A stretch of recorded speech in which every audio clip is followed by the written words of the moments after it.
வெண்முரசு. மாமலர் 40. வாசிப்பது சந்தீப். 40 இடிபாடுகள். அசோக சுந்தரியின் குடிலை கண்காணிக்க கம்பனன் ஒற்றர்களை சூழமைத்திருந்தான். ஆனால் நாள் செல்லச் செல்ல அவன் அதை மறந்தான். அவன் நோக்காமலான போது கீழே இருந்தவர்கள் அதை வெறும் அலுவலாக ஆக்கிக் கொண்டனர்.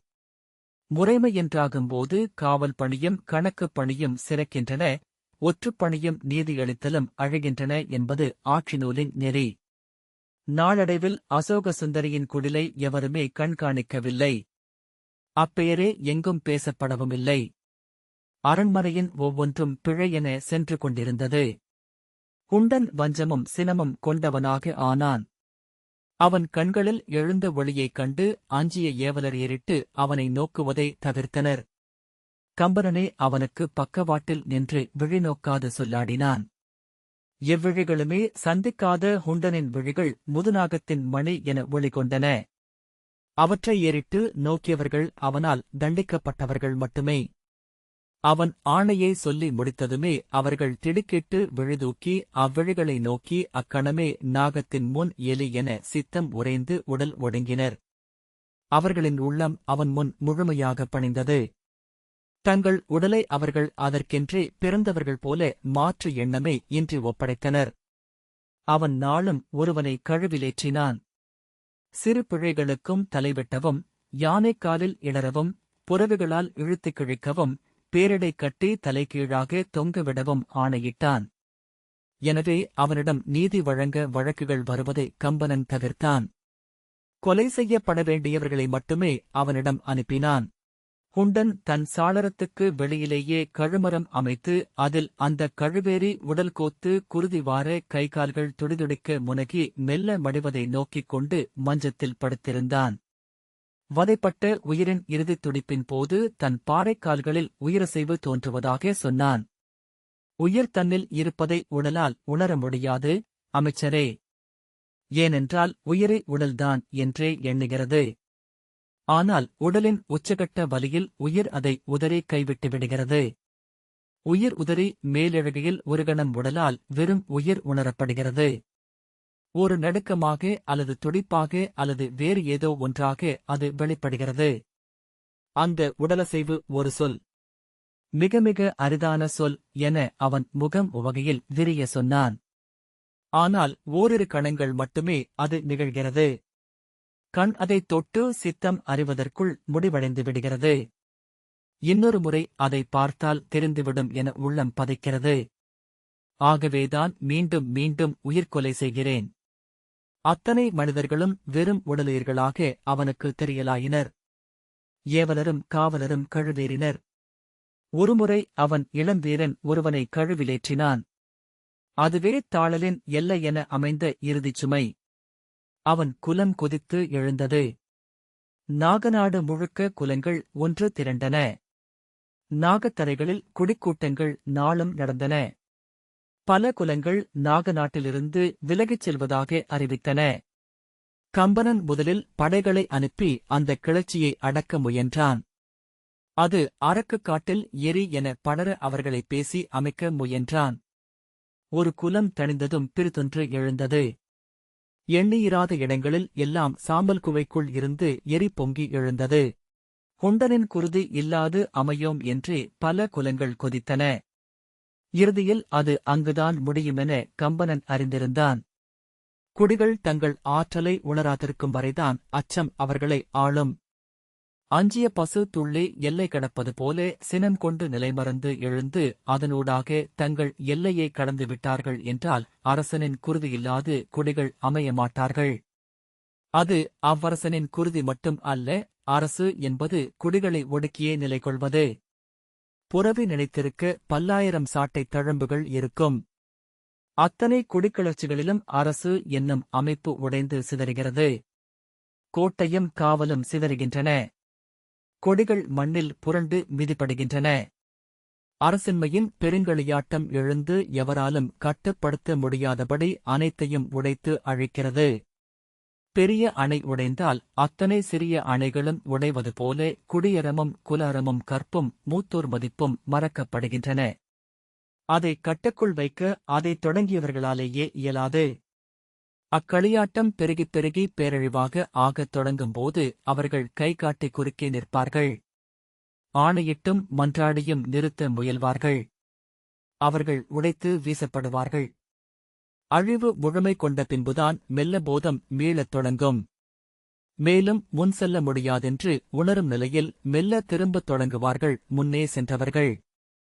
முதலில் உருவாவது அரசு. மிகக் கொடிய அரசு. குருதி வெறி கொண்டது. கட்டின்மையின் வெறியே கொலை வெறியால் அது நிகர் செய்கிறது. அச்சம் இளமரசை மேலும் மேலும் ஆற்றல் கொண்டதாக ஆக்குகிறது. அரசின் ஆற்றல் குலம் குடி கற்பு என அனைத்தையும் மீண்டும் நிறுவத் தொடங்குகிறது. அந்த உடைப்பை அஞ்சாத ஆட்சியாளர்கள் இல்லை. அணையைக் கண்டதுமே கசிவை எண்ணாத சிற்பி இல்லை என்பது போல. அவ்வச்சம் ஒவ்வொரு சிறு மீறலையும் உச்சகட்ட வன்முறையுடன் எதிர்கொள்ள அரசுகளை தூண்டுகிறது. அச்சமே அரசு. ஆனால் அச்சுறுத்துவதில் ஓர் எல்லை உண்டு. அச்சத்தின் உச்சியில் இனி செல்ல இடமில்லை என குடிகள் திரும்பிவிட்டார்கள் என்றால் அரசின் கோன்மை எங்கோ நுண்ணிய தளம் ஒன்றில் முடிவுக்கு வந்துவிடுகிறது. குண்டன் அந்த எல்லையை சென்று முட்டிவிட்டான் என கம்பனன் உணர்ந்திருந்தான். ஒவ்வொரு நாளும் அதை சீரமைக்க அவன் முழுமூச்சாக முயன்றான். நாளுக்கு 100 ஓலைகள் எழுதினான். மீண்டும் மீண்டும் குலமூத்தவர்களை சென்று சந்தித்து பேசிக் கொண்டிருந்தான். படைவீரர்களுக்கு கருவூலத்தை திறந்துவிட்டான். எதிரிகளைப் பற்றிய அச்சத்தை பெருக்கும் செய்திகளையும் எதிரிகள் மீதான வஞ்சத்தையும் ஒற்றர்கள் வழியாக குடிகளிடம் பரப்பினான். ஒரு நாள், இன்னும் ஒரு நாள், இதோ அணைந்துவிடும் என காத்திருந்தான். அதில் அவன் பிரிதனைத்தையும் முழுமையாக மறந்தான். குண்டனின் அரசியர் இருவரும் முன்னரே மெல்ல மெல்ல உளப்பிறழ்வு கொள்ளலாயினர். முதலில் விபுலையில்தான் வேறுபாடு தெரியத் தொடங்கியது. அவள் பசி கூடி கூடி வந்தது. சுற்றிச் சுற்றி உணவறையிலேயே வந்து அமர்ந்தாள். உணவைப் பற்றியே பேசினாள். வேறு எதிலும் அவள் உளம் நிலைக்கவில்லை. அதை அவளே சொல்லி அஞ்சி அழுதாள். மருத்துவரை அழைத்து வந்து தன் தவிப்பைச் சொல்லி மருந்துகளை உண்டாள். மேலும் மேலுமென பசி ஏற அவள் அதனுடன் கொள்ளும் போராட்டமும் விசை கொண்டது. பின் அதனுடன் எதிர்நிற்க இயலாதென்று கண்டு முற்றிலும் பணிந்தாள். வெறிகொண்டவள் போல உணவுண்ணலானாள். எப்போதும் கண்முன் உணவு இருந்து கொண்டே இருக்க வேண்டும் என பதைத்தாள். ஒரு காலத்தில் உணவுண்ணும் போதே பிரிதொன்றில் உணவைக் கொண்டு வந்து கண்முன் வைத்திருக்க வேண்டுமென்று கூச்சலிட்டாள். துயில்கையிலும் அவளருகே உணவு இருந்தது. விழித்தெழும்போது உணவு கண்முன் இல்லையென்றால் அது வருவதற்குள் அவள் எழுந்து நெஞ்சிலறைந்து கூச்சலிட்டாள். சேடியே அறைந்தும் உதைத்தும் சில தருணங்களில் பாய்ந்து கடித்தும் வெறிக்கூத்தாடினாள். அவள் உடல் பெருத்தபடியே வந்தது. தோள்களும் புயங்களும் பெருத்து தோல்வரிகள் எழுந்து தசைவிரிவு கொண்டது. இடையும் வயிறும் உப்பி அடிமரத்தூர் என ஆனாள். அவ்விடையே அவள் சிறுகால்கள் தாழாதான போது பெரும்பாலும் அமர்ந்தபடியே இருந்தாள். சுவர் பற்றி மெல்ல நடந்து மூச்சிரைத்து நின்றாள். உடலில் இருந்து வியர்வை ஆவி எழ முகம் குருதியென சிவப்பு கொள்ள நின்று தள்ளாடினாள். பின்னர் அவளால் தானாக எழுந்து நடக்க முடியாமலாகியது. தோல் நீர்ப்பைப் போல பருத்து தளர்ந்து தனியாகத் தொங்கும் தன் வயிற்றைத் தானே பிடித்து தூக்கிக் கொண்டு புயம்பற்றி எழுப்பும் சேடியர் உதவியுடன் மஞ்சத்திலிருந்து இறங்கி எழுந்து நின்றாள். சேடியரை பற்றிக் கொண்டு ஒவ்வொரு அடியாக வைத்து கழிப்பகக் கோட்டத்திற்குச் சென்று மீண்டாள். ஒருமுறை சேடியர் கையிலிருந்து வழுவி நிலத்தில் விழுந்து இடையெலும்பு முறித்தது. கீழே கிடந்து அலறிய அவளை சேடியர் பன்னிருவர் சேலையை முறுக்கி வடமென்றாக்கி இடை சுற்றிக் கட்டி பற்றி மேலே தூக்கினர்.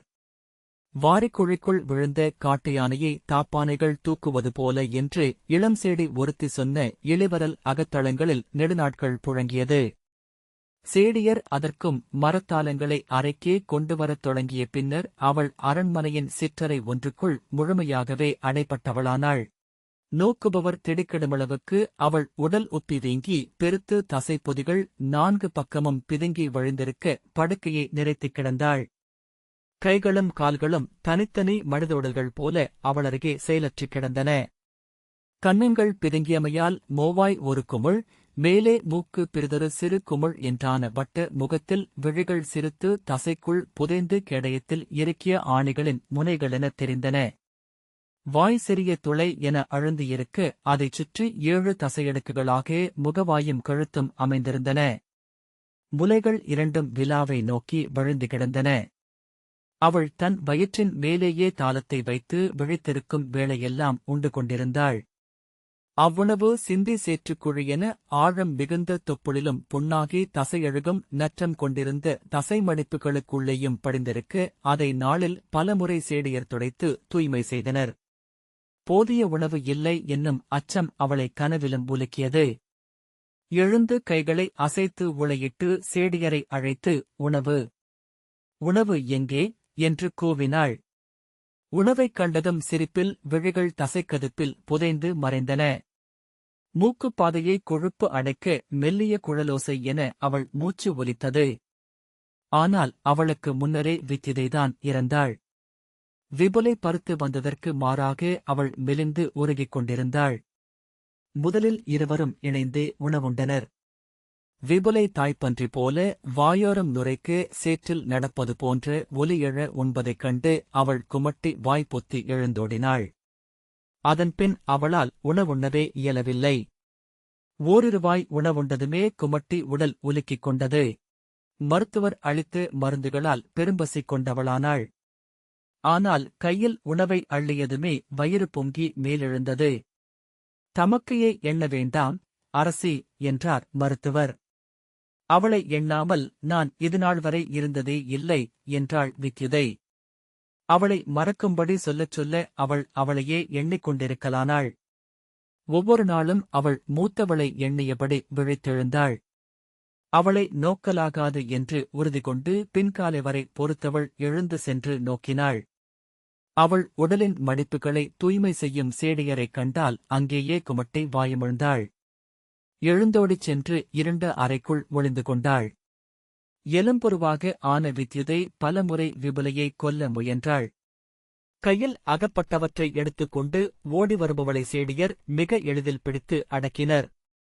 நெஞ்சில் அரைந்து கதறி எழுதபடி அவள் அங்கேயே அமர்ந்து கொண்டாள். என்ன ஓசை என்று விபுலை கேட்டாள். ஒன்றுமில்லை, தங்கள் தங்கை என்றனர் சேடியர். அவளிடம் உணவுண்ணும்படி சொல் என்றாள் விபுலை மென்றபடி. அவள் தங்கையை எண்ணுவதே இல்லை. மலக்குழிக்குள் விழுந்து பெருத்துப்போன புழு என அவளைப் பற்றி சொன்னார்கள் சேடியர்.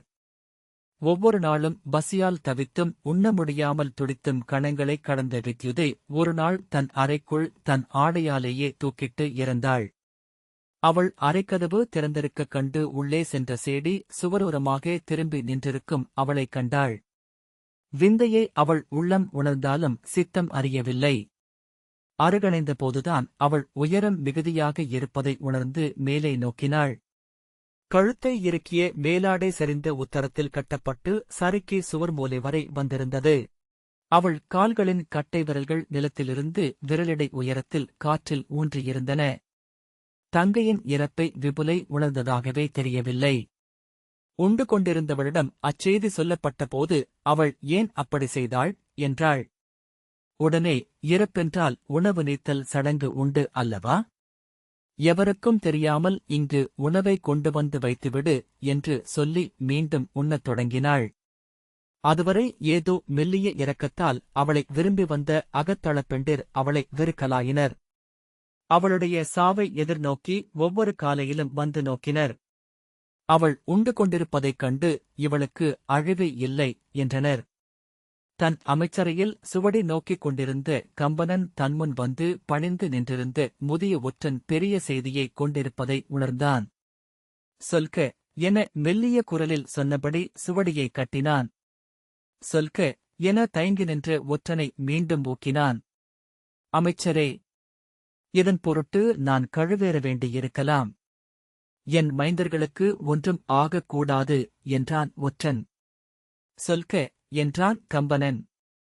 சோலைக்குடிலில் இருந்த இளவரசியைக் காணவில்லை என்றான் ஒற்றன். முதலில் கம்பனன் அதை முழுமையாக புரிந்து கொள்ளவில்லை. இறந்திருப்பாள் என்னும் எண்ணமே இயல்பாக வந்தது. விலங்குகளா என்றான். ஒரு தேரும் புறவிகளும் வந்து சென்றுள்ளன. 2 நாட்களுக்கு முன் அவர்கள் இளவரசியை கூட்டிச் சென்றிருக்கிறார்கள். கம்பனன் பாய்ந்து எழுந்து, யார் என்றான். என்னால் அதை அறியக்கூடவில்லை. ஆனால் ஏதோ அரசன். கம்பனன், அங்கே நம் காவலர்கள் இருந்தார்களா என்றான். அவர்கள் வாரம் ஒருமுறை மட்டுமே சென்று நோக்குவது வழக்கம். அவர்களுக்கு வேறு பணிகள் மேலிடத்திலிருந்து அளிக்கப்பட்டன. முழுநேரம் அங்கு எவருமில்லை என்றான் ஒற்றன். சென்று நோக்கியவர்கள் அறிந்திருக்கிறார்கள். ஒரு கணம் உளம் சொடுக்கிக் கொள்ள கம்பனன் தனக்கு வந்திருந்த அத்தனை ஓலைகளையும் அள்ளிப் பரப்பி அதில் மஞ்சள் பூசப்பட்டிருந்த 4 ஓலைகளை எடுத்தான். அயோத்தியின் அரசன் விதர்ப்பத்தின் இளவரசியையும் காமரூபத்தின் அரசன் வங்கத்து அரசியையும் மத்சர் குலத்து அரசன் காகபுரத்து அரசியையும் மணக்கும் செய்திகளைத் தவிர்த்து எடுத்து ஓலையில் குருநகரியின் அரசன் கானினையை மணப்பதாக இருந்தது.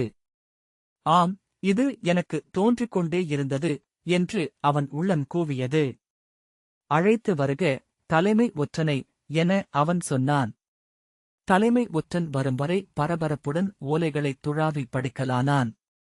அவன் வருவதற்குள் குருநகரியில் நகுஷன் திரும்பி வந்த செய்திகள் அடங்கிய 28 ஓலைகளை கம்பனன் எடுத்துவிட்டான்.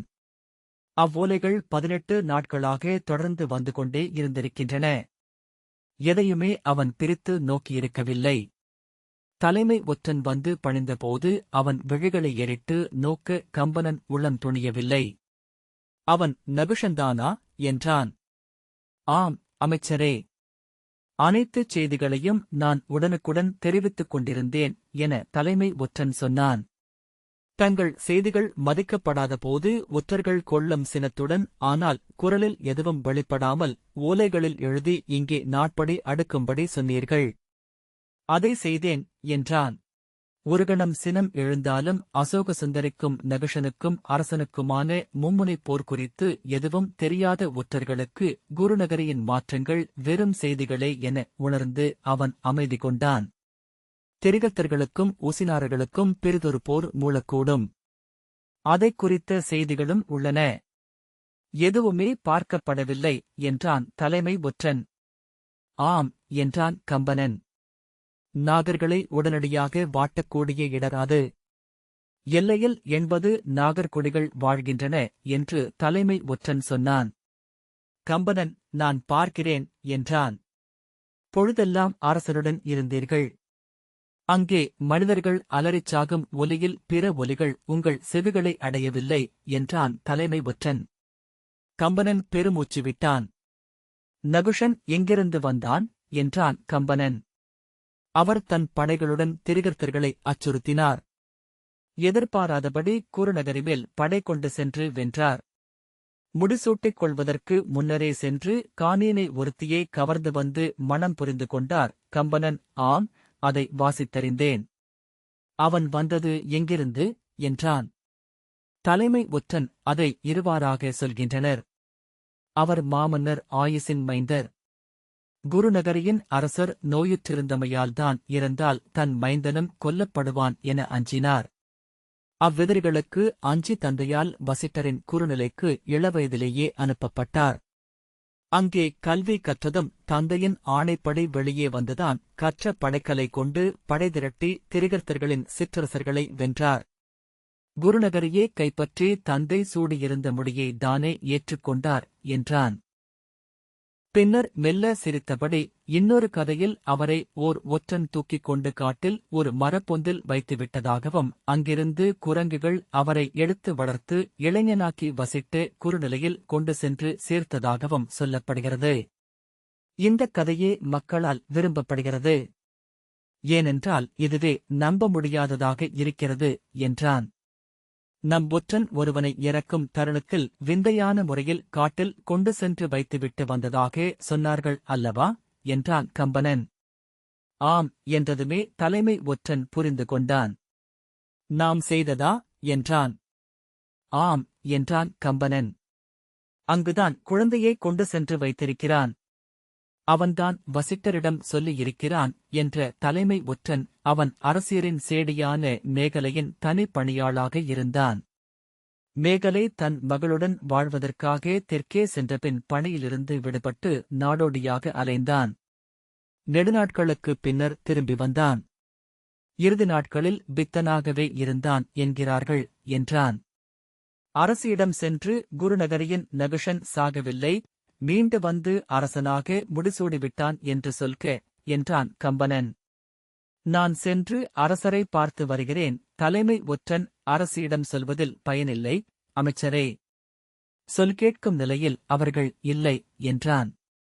இச்சொல் அவர்களுக்கு கேட்கும். இதைக் கேட்பதே அவர்களை விடுதலை செய்யும்.